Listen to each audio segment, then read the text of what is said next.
In this video we are going to start mode. First we will discuss what is mode. Mode means highest number of frequency. ये topic आप लोगों ने class 7th में भी पढ़ा है, 8th में भी पढ़ा और 6th में भी कहीं ना कहीं पढ़ा होगा. ठीक है, तो मोड का मीनिंग क्या होता है यहाँ पर क्लियर करते हैं पहले. जैसे कि मैंने एग्जांपल लिखा है 1 2 2 3 4 2 6 4 2 7. मोड का मीनिंग लिखा है हाईएस्ट नंबर ऑफ फ्रीक्वेंसी. जो नंबर सबसे ज़्यादा बार आ रहा है उसे क्या बोलते हैं मोड. तो यहाँ पर सबसे नंबर ज़्यादा बार कौन सा आ रहा है, 2 आ रहा है, तो वो क्या हुआ मोड. मोड एक से ज़्यादा भी हो सकते हैं. सपोज करो कि मैंने यहाँ पर एक नेक्स्ट एग्जांपल में देखते हैं. फॉर एग्जांपल सीरीज़ बना दी है 2 3 4 4 6 2 4 4. मतलब 2 को मैंने 3 बार लिखा है और 2 को 4 बार लिखा और 4 को भी 4 बार लिख दिया. तो होता क्या है कि मोड एक से ज़्यादा भी हो सकते हैं. जैसे कि यहाँ पर 2 कितनी बार आ रहा है 1 2 3 4, तो मोड आएगा 2 एंड 1 2 3 4. 4 भी कितनी बार आ रहा है 4. तो 2 आंसर हो सकते हैं मोड के. कहने का मतलब ये है सिंगल सीरीज़ अगर गिवन है जो नंबर ज़्यादा बार आ रहा है वहाँ पर लिख दिया आंसर. अगर सीरीज़ के अंदर मोड अगर आपको एक ही नंबर मतलब कि फ्रीक्वेंसी ज़्यादा बार दिख रही है, जैसे कि 2 कितनी बार दिख रहा है 1 2 3 4, 4 कितनी बार दिख रहा है 4 बार, तो ये क्या हो गया कि मोड हो गया. मतलब मोड एक से ज़्यादा भी हो सकते हैं, 2 भी हो सकते हैं, 3 भी हो सकते हैं, डिपेंड करता है सीरीज़ पे. ये सब टॉपिक मैं डिस्कस कर रहा हूँ आपसे क्लास कौन सी 7th 8th और 9th. अब 10th में जो मोड होता है उसका एक फार्मूला होता है, उसके हिसाब से यहाँ पर मोड अपन कैलकुलेट करेंगे. ये तो पुराना बेसिक आपको क्लियर हो गया होगा, क्लास छोटी क्लासेस में आपने पढ़ा होगा. मोड का मीनिंग क्लियर है, हाईएस्ट नंबर ऑफ फ्रीक्वेंसी. जो नंबर सबसे ज़्यादा बार आता है उससे क्या बोलते हैं मोड. अब देखते हैं क्लास 10th के हिसाब से. यहाँ पर देखते हैं मोड एक फार्मूला है जो क्लास 10th में आपको भी पढ़ना है एनसीईआरटी के अंदर. L plus F1 - F0 upon 2F1 - F0 - F2 into H. तो ये फार्मूला आपको लर्न करना होगा. इसके बेसिस पर होगी 14.2 एक्सरसाइज. जितने भी यहाँ पर ये सब लिखे टर्म वेरिएबल सबका मीनिंग समझते हैं. L का मीनिंग क्या होगा, lower limit of the model class. जब मैं आपको क्वेश्चन बताने वाला हूँ तब आपको और क्लियर हो जाएगा कि कैसे यहाँ पर L निकालते F निकालते. अभी आपका मीनिंग में डिस्कस कर रहा हूँ. L का मीनिंग होगा lower limit of model class. H का मतलब होगा size of the class interval. जो क्लास इंटरवल आपके पास गिवन रहेगा उसका साइज़ मुझे देखना है कि इसमें डिफरेंस कितना आ रहा है. ऐसा बोल सकते हैं उसमें डिफरेंस कितना आ रहा है कि 10 का आ रहा है 20 का आ रहा है, उसका मतलब वो होगा. डिफरेंस चेक करते हैं. एज्यूम करके चलते हैं कि जितने भी क्लास साइज वो सब क्या होना चाहिए, बराबर होना चाहिए. मतलब डिफरेंस सबका सेम होना चाहिए. F1 का मीनिंग होता है frequency of the model class. ठीक है. F0 का मीनिंग होता है frequency of the class preceding the model class. Preceding का मतलब क्या होता है, उसके पहले वाला.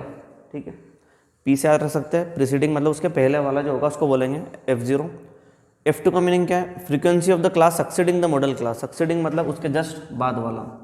इसको बोल सकते हैं आफ्टर और इसको बोल सकते हैं बिफोर. ठीक है. अब क्वेश्चन देखते हैं कि कैसे यहाँ पर मालूम पड़ता है पहले वाला और बाद वाला. भी मीनिंग डिस्कस कर रहा हूँ मैं आपसे सिर्फ. L का मीनिंग लोअर लिमिट है. H का मीनिंग क्या साइज़ है. F1 मतलब फ्रीक्वेंसी ऑफ मॉडल क्लास. जो मॉडल क्लास होगी उसके सामने जो फ्रीक्वेंसी होगी उसे बोलेंगे F1 और उसके पहले वाली होगी फ्रीक्वेंसी उसे बोलेंगे F0. उसके बाद वाली होगी उसे बोलेंगे F2. तो ये सब आपको ये वेरिएबल क्लियर है यहाँ पर. अब क्वेश्चन स्टार्ट करते हैं.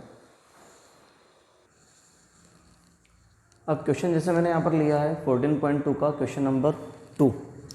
इस एक्सरसाइज के अंदर टोटल कितने क्वेश्चन हैं 1 2 3 4 5 6, कम से कम 6 क्वेश्चन यहाँ पर है. तो फर्स्ट वाला क्वेश्चन मैंने आपको नहीं करवाया है क्योंकि इसके अंदर मैं आपको टॉपिक डिस्कस कर रहा हूँ. सब क्वेश्चन एक जैसे ही है. अगर आपने 1-2 क्वेश्चन भी अगर समझ लिए तो आप पूरी एक्सरसाइज के क्वेश्चन कर सकते हैं. ओके. तो फर्स्ट क्वेश्चन में निकालना था आपको मीन और मोड. तो वो उसमें क्या होता है कि मीन का वीडियो मैं ऑलरेडी यहाँ पर आपको बना चुका हूँ उसका वीडियो. तो मीन के लिए आपको उसमें मेथड वहाँ पर मिल जाएगी. तो सिर्फ आपको सीखना है कि पूरे एक्सरसाइज में मोड निकालना सीखना है. कुछ क्वेश्चन ऐसे होते हैं जहाँ पर एक ही क्वेश्चन में तीनों पूछ ले जाते हैं, मीन मोड मीडियन. तभी आपको फर्स्ट वाले में क्या निकालना, मीन और मोड निकालना है. तो मोड का टॉपिक मैं आपको क्लियर कर रहा हूँ जिसमें क्वेश्चन नंबर 2 आपके सामने है. क्वेश्चन में लिखा हुआ following data give the information on the observed life time in hours of 2 to 5 electrical components. कुछ डेटा अपने पास है किसके बारे में, 2 to 5 इलेक्ट्रिकल कंपोनेंट्स के बारे में. किसकी लाइफ टाइम मतलब किसकी लाइफ कितनी है. तो 0 से 20 के बीच आपको दिया 10, 20 से 40 के बीच 35. इस तरीके से पूरा आपको इंटरवल गिवन है. क्वेश्चन में क्या पता करना, मोड पता करना है. तो ये जो थ्योरी मैंने लिखी है ये की मेथड आपको कॉपी करना है क्योंकि परफेक्ट तरीका है जिससे आपको एग्जाम में पूरे मार्क्स मिलेंगे. From the data as observe we may observe that maximum class frequency 61. सबसे ज़्यादा फ्रीक्वेंसी कितनी, 61. किसको बिलोंग करती है? बिलोंगिंग टू क्लास इंटरवल 60 से 80।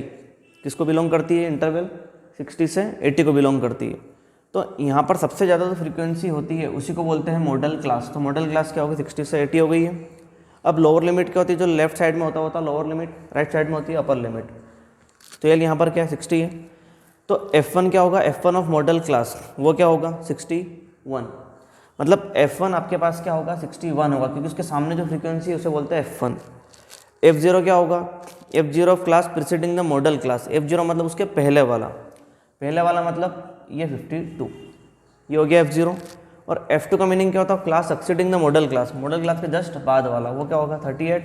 और H का मीनिंग होता है इन दोनों का डिफरेंस। इनमें डिफरेंस कितना आ रहा है देख सकते हैं आप, कितना आ रहा है? 20 का डिफरेंस आ रहा है, सबका डिफरेंस सेम ही आएगा।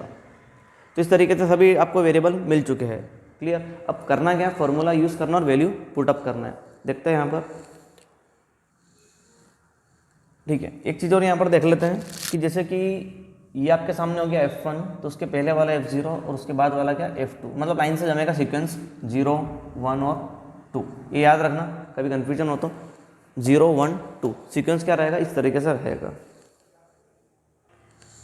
देखते हैं यहाँ पर, ये मोड का फॉर्मूला मैंने यहाँ पर लिखा है L plus F1 minus F0 2F1 minus F0 minus F2 into H। मैंने क्या करा यहाँ पर? वैल्यू पुटअप कर दी है। L की जगह पे 60, F1 की जगह पे 61, F0 की जगह 52, 2 into F1 61, F0 52 minus 38 into 20। अब करना क्या है कि ये पूरा का पूरा ब्रैकेट, ये पूरा हॉल है, ठीक है, यहाँ से यहाँ तक का, ये आपको पूरा मालूम होना चाहिए। अभी पूरा ये टर्म सॉल्व होगा, उसके बाद ही बाहर मल्टीप्लाई होगा और लास्ट में ही 60 को अपन क्या करेंगे? ऐड करेंगे, ठीक है। तो 61 में से 52 कितना है? 9। उसके बाद इन दोनों का मल्टीप्लाई किया तो कितना है? 122। यहाँ पर माइनस माइनस क्या होंगे? प्लस, साइन माइनस का लगेगा। उसके बाद 9 इंटू 20 कितना होगा? 180। इसको माइनस किया तो आंसर कितना है? 32। ओके, इसके बाद क्या करेंगे? कैंसिल वगैरह करा 2 से तो 90 आया, 16 आया, 2 से कैंसिल किया 45, 2 से गया 8, तो इस तरीके से 45/8 आया। अब 45 को अपन क्या करेंगे? 8 से डिवाइड करेंगे, जो आपके सामने लिखा हुआ है 5.625। अगर वो कम्प्लीटली डिविजिबल हो रहा है तो आपको पूरा क्या करना है? डिवाइड करना पड़ेगा और फाइनली का आंसर आएगा 65.625। यहाँ पर 2 ऑप्शन थे सॉल्व करने के, अगर एलसीएम लेते हैं तो उससे भी हो जाता है पर टाइम ज़्यादा लगेगा। बेस्ट तरीका ये है कि आप इसको डेसिमल में कन्वर्ट कर लो और उसके बाद क्या फाइनल आंसर आपको बहुत जल्दी मिल जाएगा। डिवाइड कर रखा है 8 से क्या? 5 टाइम 40, 5 बचा है, पॉइंट लगा के 0, 8 6 48, फिर 2 बचा है, फिर 0 16। इस तरीके से फाइनली क्या मिल गया मुझे? रिमाइंडर 0। तो मोड का कैलकुलेशन आपको इस तरीके से करना है। एक बात और बता रहा हूँ, यहाँ पर आपको रूल कौन सा फॉलो करना है? बोर्डमास रूल। इसके हिसाब से यहाँ पर चलने वाला है। पहले ब्रैकेट सॉल्व होगा तो ब्रैकेट ही सॉल्व होगा, फिर डिवाइड है तो डिवाइड नहीं है तो फिर मल्टीप्लाई के बाद क्या होगा? यहाँ जैसे मल्टीप्लाई यहाँ पर गिवन, तो पहले मल्टीप्लाई हुआ है, उसके बाद ही फिर एडिशन सब्ट्रैक्शन आप कर सकते हैं, तो आंसर आपको परफेक्टली मिलने वाला है। ओके।